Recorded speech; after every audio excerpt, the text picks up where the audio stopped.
Hello. Recently I made 2 videos with abstract watercolor designs that are easy to do in your sketchbook, and I had some positive feedback that people really found them useful and helpful. So I decided to make a third video with 10 more designs. So we're going to make it like a little trilogy basically. And I think at that point I'll move on to other types of tutorials and be done with the abstract ones, although, never say never. I may make some more down the road, but I think I'm ready to expand into other super easy 2-minute loose watercolor tutorials. The other ones were these ones, and for all of these I'll link the 2 videos that I already made down below, and you can check them out as well.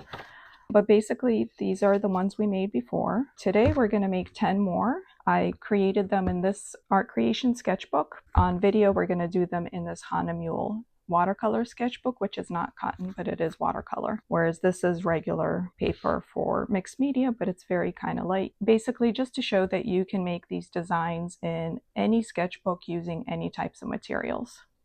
For the first design, we're going to create this tree. I showed this in my last video where I kind of had this idea, but I was not really in the mental space to plan it out properly. I went back to it and decided to make it work, and this is how it came out. We're going to do like a stained glass design. You just start by drawing a tree.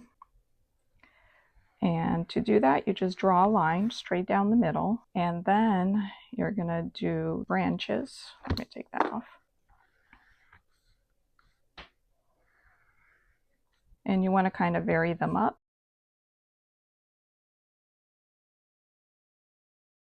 The more sort of branches you make, the more variability you will have in the design, like the more areas. And then we're just going to thicken all the lines.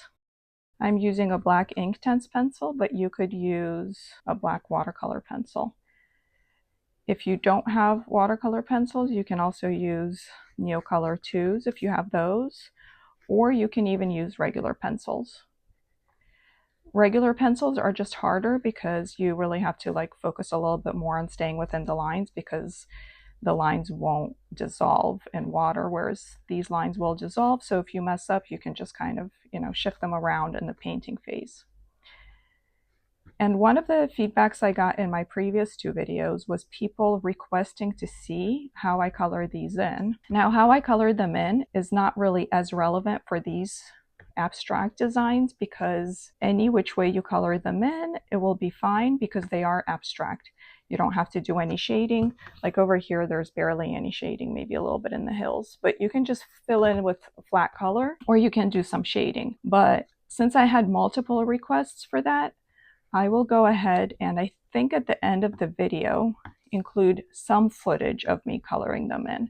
Not all of it, because most of the coloring I do on the couch in the evenings while watching TV. I'm not just kind of sitting like in the scrap room and just coloring these in. Like, these are super easy to do while watching TV. That's one of the good things about them. They don't require any kind of like focus, so you can multitask. Oops. See, I went out the lines, but that's okay. You know what?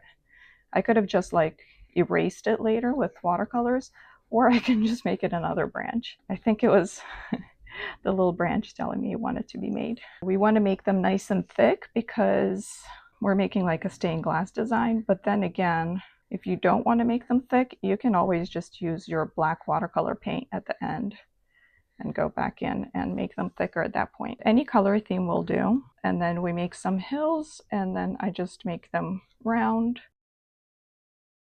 Basically, as much of the background as you can fill in with either branches or hills, the better, because then it creates more opportunities to add all sorts of colors. And then again, for the hills, we're going to make the lines thicker as well. That's it for that one. This is how the first one came out. This is the tree, and I have a little bit of the process of painting it that I'm going to include a clip at the end of the video. So for those of you who have been asking to see some of the painting process, stay tuned. After I conclude the video, I'm going to add the painting process and maybe do a little voiceover for that. Here I just did kind of solid blocks of color, and here I did a little bit more variation just because this is watercolor paper and it permits you to do a bit more. But again, not a whole lot of shading. You just kind of fill in the spaces, and that's pretty much it. The next one we're gonna do, what's that emoji? When you write celebrate and it pops up this confetti bursting out of a cone emoji. That's basically what we're doing. First we draw a cone shape. Then we're gonna draw a half circle like this. They don't meet over here. And then we wanna again fill up as much of the page as we can. So we're gonna go with a squiggly line this way and a squiggly line this way. And now we can fill it in or close it up because we want to create a sort of dimensional effect. And then we want to do squiggly lines here because we're having, you know, happy confetti. And then we're gonna do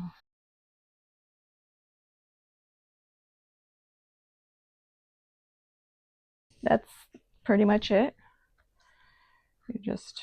That's that. To protect the pages at least a little bit from the transfer, I'm putting some paper there to block it. Here's our celebration confetti. Here I did a fun bright one, and here I did sort of, I don't know, like a more Halloween themed one because I have the orange and black and then I have the purples. I did go over some of it. I mixed in white gouache to kind of be able to go back in and add some highlights. And I have a little bit of the painting process of this one at the end of the video as well. I think this one's really fun and just a good reminder that depending on what color theme you choose, you get completely different results. I'm choosing the pencils kind of randomly. Usually I'll stick to the color theme of the pencil that I ended up choosing. And here we're going to do a knot design, but because we have a little bit more space, you can do either one or two or however many. We're going to do 2 of these. So let's do like a semicircle, and then you just go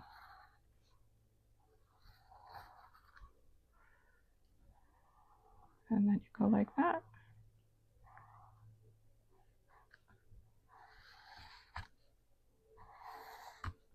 And then let's do one going this way.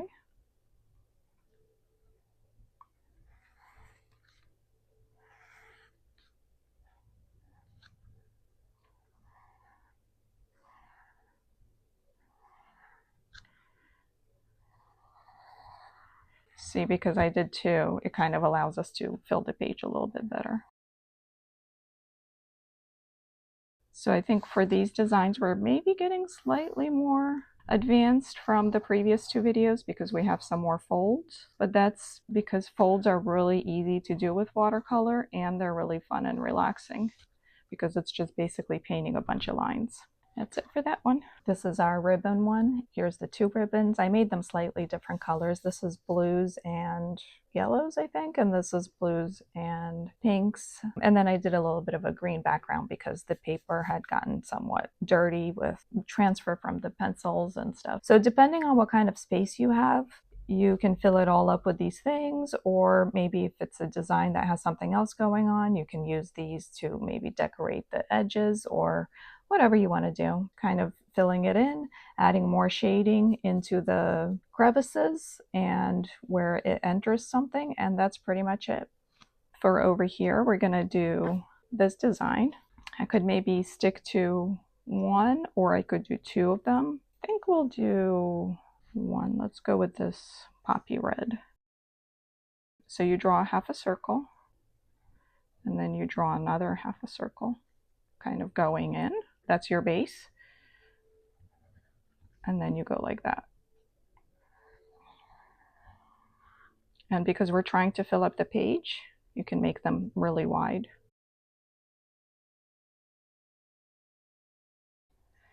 We're just going to draw lines. At this stage, you don't even really need to draw the lines. They're more kind of like guideposts for you for later when you're watercoloring, just to make things easier. That's it. And so we just started with the 2 half circles. Let's do 1 more. There's some space. All right, here's this one. I think this one is really fun. And again, you just start with the half circles and then you go from there, and that's pretty much it. And then you go and color it in, and you can just kind of follow the lines and make it more abstract, or you can sort of almost blend the lines out, make it a little bit more realistic. Here I filled in the background with buff titanium. For this one, we're going to do this very abstract design. And basically you just start by choosing like a center point. Let's say eyeball the center point. Go like that. And then we just go all along, making the edges sort of angular and varying up the sizes.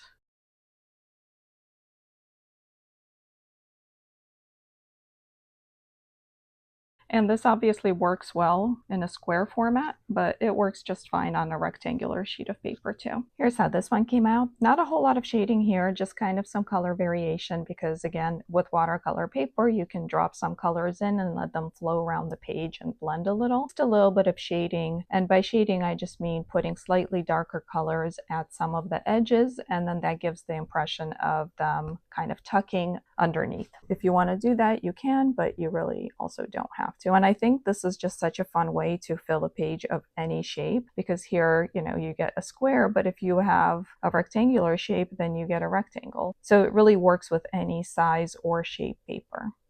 For the one facing this page, we're going to do a similar one, but slightly different. We're going to do like a swirly one. And again, we want to find like a center point-ish. And then because it's a swirl, we want to kind of go like that. And we're not closing the lines just yet.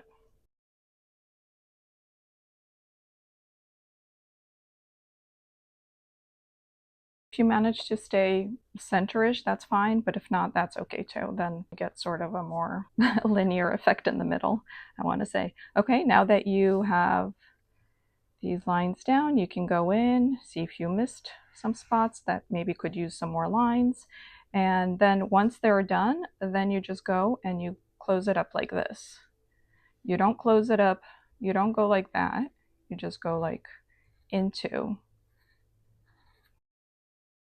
If you mess up and by accident I touch this, I'll show you. Like if by accident, like, oops, I didn't go under, like I should have gone here, but I went here, that's okay. You just elongate the line and then that's fine, right? You can always fix it.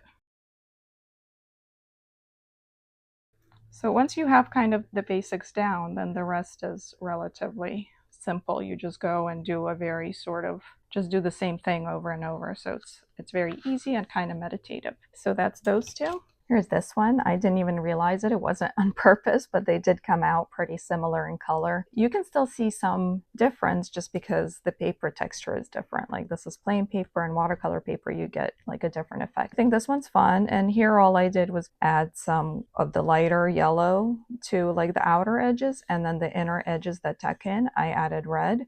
And then that gives the impression that those are darker and tucking in under each other. That's about it for that one. For this one, we're going to do, in our previous video, we made straight lines randomly. This one, we're going to do wavy lines randomly. And I am trying to pick colors this time around that are different from the color I already made. But that's simply so that for the video, you guys can see like a variety of different options. So just very random lines trying to fill up the page. And then we're just going to fill them in with lines.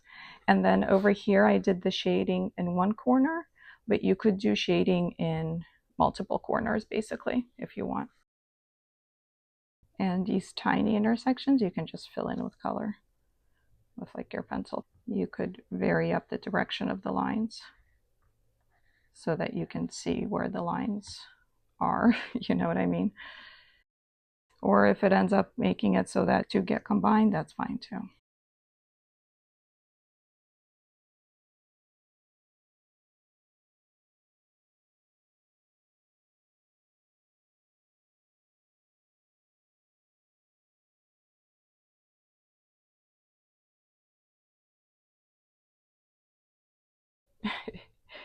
I'm like all messed up. All right, here's how this one came out. I do have a bit of the painting process for this one. I only used one color. I had the Shiraz Derwent Inktense pencil that I drew it with, and then I used Piemontite from Daniel Smith to color it in. So it's just one color. Here I use several colors, and here I just used one color because I was really just more focused on the shading of it as opposed to the color of it. For this one, it's slightly more advanced, but not a whole lot because we're just drawing angular little lines. We're just drawing some triangles basically. You draw a triangle like this, and then you draw another one like this,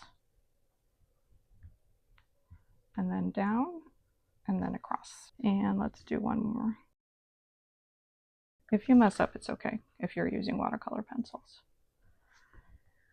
I'm being kind of lazy and using the same pencil for all of them, but you could vary up the colors of them.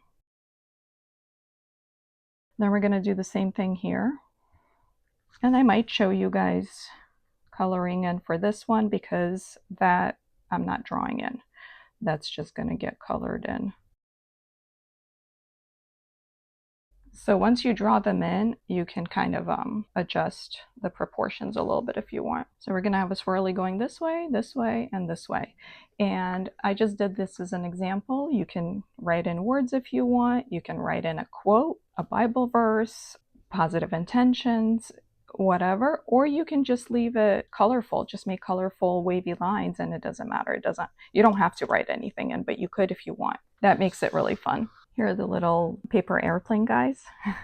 I think they come out so cute, and it's super easy. I do have some of the painting process for these, but basically for the airplanes themselves, this is mostly just the Inktense pencil, the color from that, and then I added some blue for shading over here. And again, just as a reminder, you're just drawing a triangle like this, then you're drawing a triangle like that, step one, step two, and then you connect them. Right? Super easy. The white paper got kind of dirty from all the different pencils and everything I was doing with it, like you can see it here, but it's fine. It's just kind of got a more grungy sort of feel to it. You don't have to write any words in, or you can write in whatever you want.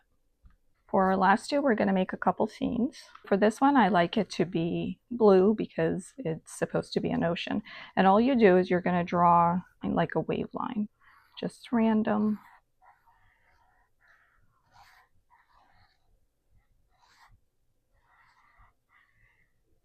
And this one, the harder you press for this one, the better. Maybe even go over it a couple times because we're going to paint over the lines and we don't want them disappearing completely because then we won't be able to follow them. And you could just do 2 lines or you could do 3. If you have a longer sheet of paper, you could do 4, 5, 6, whatever.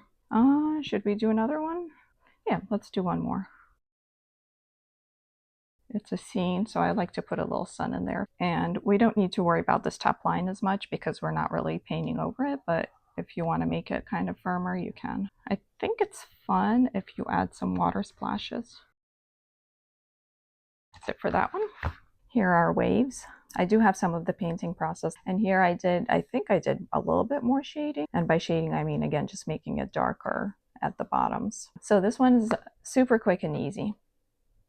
And for our final scene, we're going to do another tree scene like last time, except this time we're going to vary up the shapes. Leaf green. As straight a line as we can. We just do our best. Eyeball it, do it a couple times, then it comes out a little bit straighter. So we can do sort of a shape like that. And then we can do maybe a round shape. And we're going to leave space for the trunk. I'm going to do a shape like that. And maybe another one like this, except this one we're going to leave space for the trunk at the bottom. Do a little sun right here, but we're going to leave it pale because I don't want it to be too green. Do some behind trees so that it looks like they're kind of stacking up. that's it for that one. Here are our lovely trees. I do have some of the painting process of this one as well, but basically you just kind of fill it in with whatever tree color you want to fill it in. I would fill in first one shape, then I go in, put in the branches while it's still wet, since I'm using a watercolor pencil and I want it to be activated with the water. So I put some color in, put the lines in, then I do that one, then I do that one, then I do all of them. And then the trunks I do when I put in the bottom colors, so that again, I'm working on wet paper. So that's the only thing to keep in mind, is that when you're putting in either the trunks or the lines, you want to be putting it on wet paper just to make it easier for yourself. Now, if you're using regular pencils, like let's say you don't have watercolor pencils, then I would say just color it all in, let it dry completely, and then go back in with a regular pencil on top, and it will work pretty much exactly the same. If you have the patience to wait for it to dry and then come back, then there's no issue. But if you want it quick and easy, then you can use watercolor pencils if you have them. Okay guys, so just to summarize, here's our 10 abstract designs.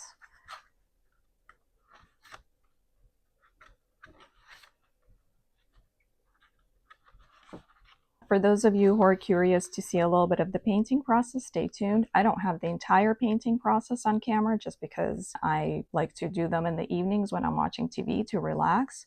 So some of them I did still do in the evenings, or at least parts of them. Like I would do like maybe half of it and then save the rest to try to do on camera. I'll show you guys the ones that I tried but ended up discarding because I have quite a few again. Okay, so we started with this one. This tree was discarded. I showed you guys that last time. Oh, I did want to show you, I ended up finishing up this one as well, and I didn't do it with pencil like I said I would. I just did the whole thing with watercolor.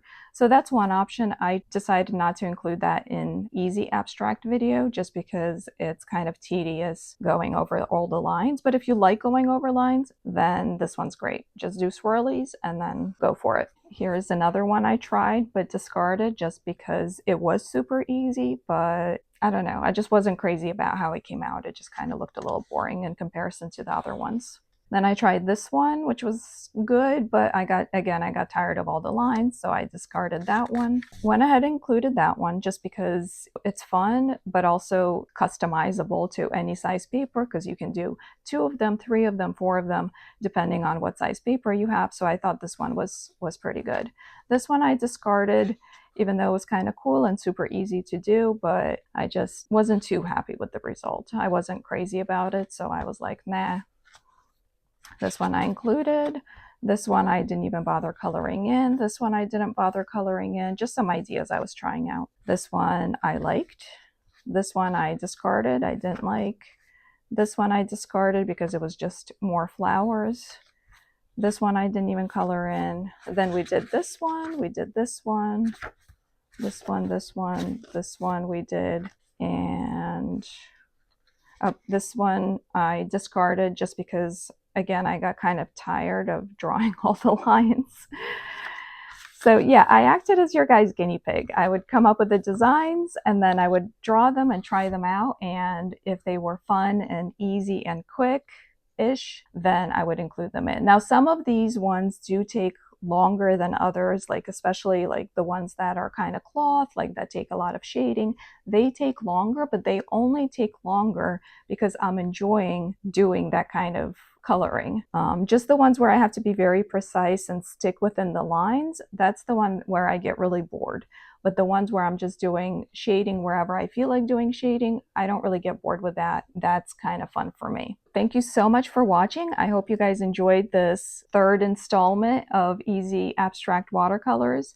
Please check out the first 2. I'll include the links down below. Then you get 20 more ideas and designs. If you enjoyed it, please follow, comment, like, do whatever. And I'll definitely be back with more tutorials, easy tutorials, because I like watercolors to be easy, and also some art hauls coming up that I'm very excited about. For those of you who are interested in the coloring process, please stay tuned. That part is coming. And for those of you who were just here for the designs themselves, thank you, and I'll see you in my next video. Bye. Hey guys, so thank you for staying to watch this, second kind of part of the video. I did have a few people asking me to show how I was doing some of the coloring, so I thought I would go ahead and include that. I'm not going to include a whole ton of it because I don't want the video to be overly long, but just enough to kind of explain what I'm doing. And this is the first design, and here I'm just kind of filling in the empty spaces between the branches, and then I'm going over all the areas with a second or even a third color to kind of add more interest. So I'm doing more of the pinks and blues down lower and a little bit more of the oranges up top, kind of as though the skyline is changing the colors. I'm using the Daniel Smith paints. The opera pink is actually from a different brand. Yeah, so I think that was pretty much my whole process. Now, another way to do this tree would have been to kind of do more shading along the edges, but if you have watercolor paper, you can just combine different colors and watch the colors kind of blend together. Continuing that same process, applying one color with another color on top, which allows them to blend, and then taking some of the color away if it's too dark. Basically just take a wet brush, rinse it off in your water, then take a clean wet brush and sort of dab into the paint, and that takes it away if you made it too dark. Another thing to remember is that watercolors do dry lighter than they appear when they're wet. So sometimes even if it looks kind of dark, if you wait for it to dry, it dries a lot more pale. Now I'm just going over all the branches with a wet brush because the branches were done with the Derwent Inktense black pencil. So now that I'm activating it, they're really filling in and becoming these thick, dark black lines. And that really creates that effect that we were looking for with the stained glass effect. And yeah, if you're using watercolor pencils or the Derwent Inktense pencils, it's really easy. And there I'm just going in with a little bit of a darker color for the hills, just kind of adding some shading where they're supposedly, one is kind of stacking behind the other, and adding a little bit of darker color on the edges there too to create an effect. And just, yeah, I think I'm using some black paint to go over some of the branches that ended up being a little, not fully filled in or whatever, and then just kind of touching up some of the colors. But basically, that was pretty much it. I think I was just looking at the painting, and wherever I saw that the colors or the paint was a little bit kind of choppy or uneven, then I went over it with more color until I was happy with it, and it kind of had a flatter effect, a more kind of uniform effect. The good thing about watercolors is you can keep going over them until you're happy with it. Sometimes you can run the risk of kind of quote unquote overworking it, but when you're working with abstract designs, there's not much of that risk there, because if you just lay down flat color, the abstract designs look fine. They don't need to have a whole lot of color variation or shading.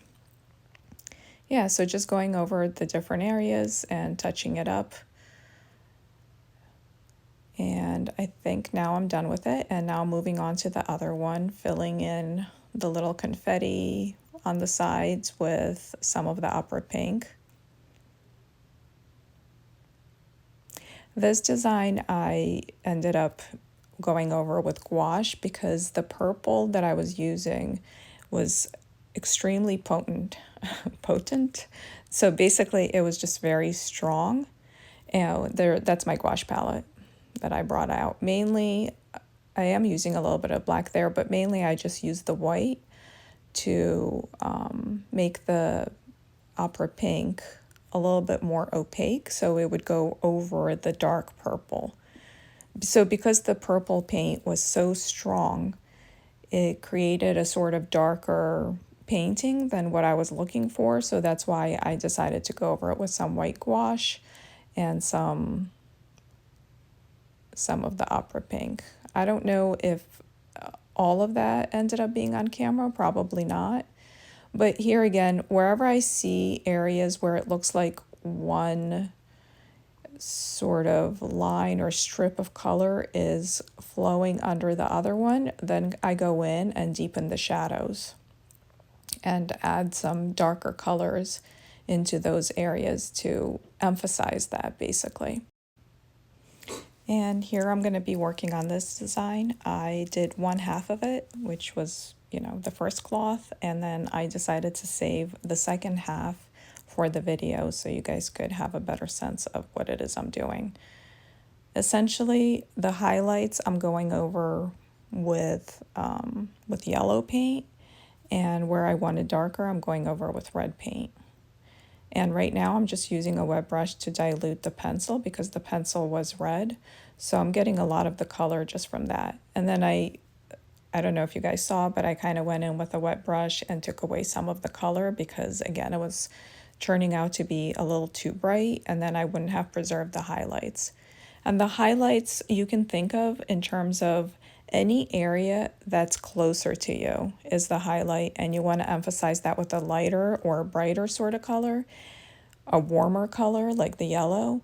And then any area that's further away from you, here that would be the folds that fold in, it's going to be further away from you.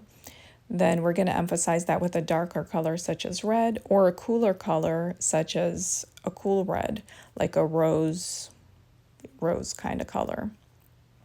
Because shadows are usually cooler, and then anything that's more in the light is going to be warmer.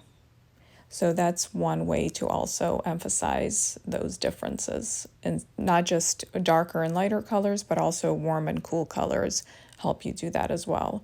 And here I'm doing the exact same thing as I did with the confetti painting, where I basically kind of look at where the folds might be, and then I just go back in, sometimes even over dry paint, and emphasize those folds by adding darker colors where I need them. And now, because the paper again was kind of dirty, I'm going over with buff titanium to fill it in and kind of unify the whole thing. On the first piece of cloth, I did use buff titanium as well. So because it's already present in the painting, it kind of blends in well and matches.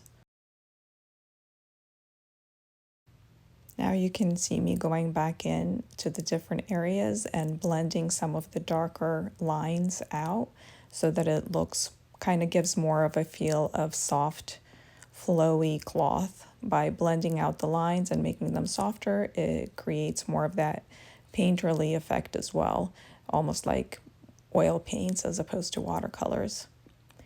And I just basically keep going over the colors and the designs, like taking some things away, putting some things in. If you go in with the wet brush, you can usually take away a lot of the color you already put down if you don't like something. So you can keep changing and editing and finalizing and sort of working away at it for as long as you're having fun, or as long as you're feeling like, oh, this is an area that could be improved, or this is an area that could be improved. And then when you get tired of it, then you're pretty much done. And, you know, it's a sketchbook, so whatever you do is kind of good enough. Really, I'm just kind of continuing to do it because I really do enjoy painting folds. So, yeah, and then I'm done with it. And then now I'm moving on to this. Oh, I thought I was going to do the bottom one, but I guess I'm doing the little airplanes first and showing you guys how I did that. Since that wasn't the part that was drawn in, I wanted to make sure I included it in the video and showed how I did that part.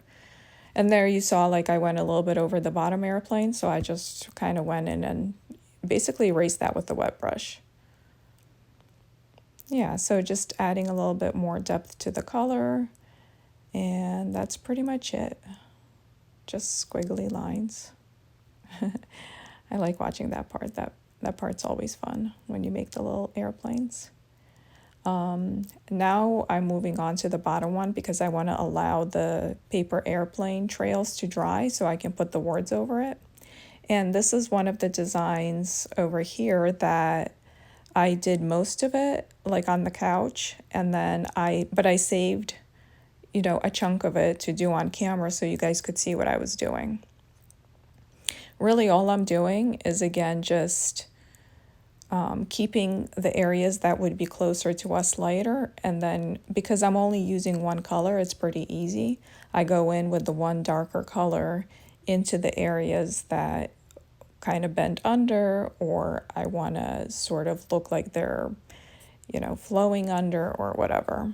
So yeah, I just kind of go over those areas with the color, and the rest of it I don't add a whole lot of color. A lot of the color came from the pencil itself because I was using Derwent Inktense Shiraz, and it's a very strong pencil. And it just so happened that the Daniel Smith Piemontite is kind of very similar in color, so I was able to just dilute the pencil, get most of the base color that way, and then go in with the Piemontite to simply to add the shadows. That's all I'm doing here, is I'm just adding shadows. And then, when you're done with the whole page and you step back from it, then it kind of looks cool when you see it all like from a distance when the whole paper's done. You can't really see it when you're working on each little area, but when the whole thing is done, then you can really see it.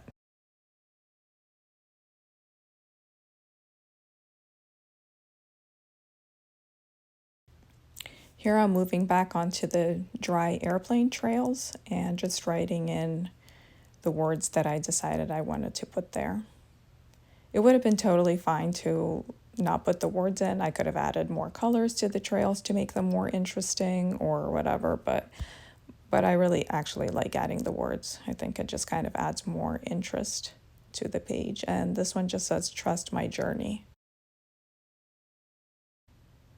Okay, I'm moving on to the waves one. I colored in the sun with some yellow, and now I'm just kind of putting in some lighter watercolor, and I'm not being too precise over the top edge because we're going to go over it later. And that was one of the reasons I wanted to keep that pencil line dark, so that it would be easy to see, so that it wouldn't get completely dissolved with the watercolor. In the areas where the watercolor kind of goes outside the lines, I just go like that. I just touch it up with a wet brush and it just goes away. So, it's really not a problem at all. Yeah, so I think on the bottom I added cerulean from Daniel Smith, and now I'm adding, I think, ultramarine. So on the bottom I did the lighter color, and then I'm going with the darker color, and then the third wave is going to be an even darker color because it just makes it easier to cover up the underneath layer, the top of the wave that you're working on. Here I'm just adding some darker kind of indigo to the bottom of the wave. It looks kind of like, almost like it gives it a shadow so that it looks more and more like it's stacking behind it. And moving on to the final wave, I'm using, I guess actually a fourth blue now, because the sky was kind of a lavender, and then we had the two waves, and now we're having the third wave. And here I'm using yet another color blue to add a little bit of a darker shadow at the very bottom of it. And then I'm just kind of using a wet brush to spread out the colors and help the darker colors on the bottom blend with the lighter color on top, so that it all kind of blends in well. And then I don't think I showed on camera, but I do go in with that sort of teal blue and color in the droplets. And now on to the very last one. I'm doing the trees. I think I have the entire tree painting process on camera for you guys. I just thought it would be kind of interesting. Basically, I color in the first tree, and then while it's still wet, I'm going in with the Derwent Inktense pencil and adding in the branches because it works really well when it's wet. When the paper's wet, it helps the pencil kind of melt a little bit into it and create much darker lines. And as I mentioned in the first part of the video, if you don't have watercolor pencils, just wait for the paper to dry, and then you can create the exact same effect with regular pencils. So here, the only thing I'm doing is I'm just picking out different greens from the palette, because I think green is probably my favorite color I have the most in all of my palettes. I have a lot of greens in pretty much all the palettes for some reason. So I have a lot of options, but I did want to have a little bit of yellow and orange tree. And I'm using the same orange that I used for the sun, because in a painting, you really want to kind of stick to using sort of as many of the same colors as you can, because it helps it unify it and helps the colors kind of match each other better so that it's not random clashing colors all over. So I believe I did orange, and then I added in some of the green, and that created a nice kind of brownish tree. And I'm adding some of the darker, I think that was a phthalo green. And I'm letting different colors kind of blend together right on the paper and in the tree. I'm not mixing anything or pre-mixing anything. I'm letting the colors flow into each other, which is then creates a cool effect. So now that underneath that long skinny tree, now that that area was wet, and here again, once that bottom area is wet, I can go in and put in the trunks from the upper trees. And I'm trying to vary up the background greens as well so that it looks like there are different trees back there, that it's not all like one color. I'm putting in like different greens and even some oranges. We're almost at the very end, and I hope this portion of the video was helpful to you guys. Thank you for staying till the end, and I hope I see you in my next video. Bye.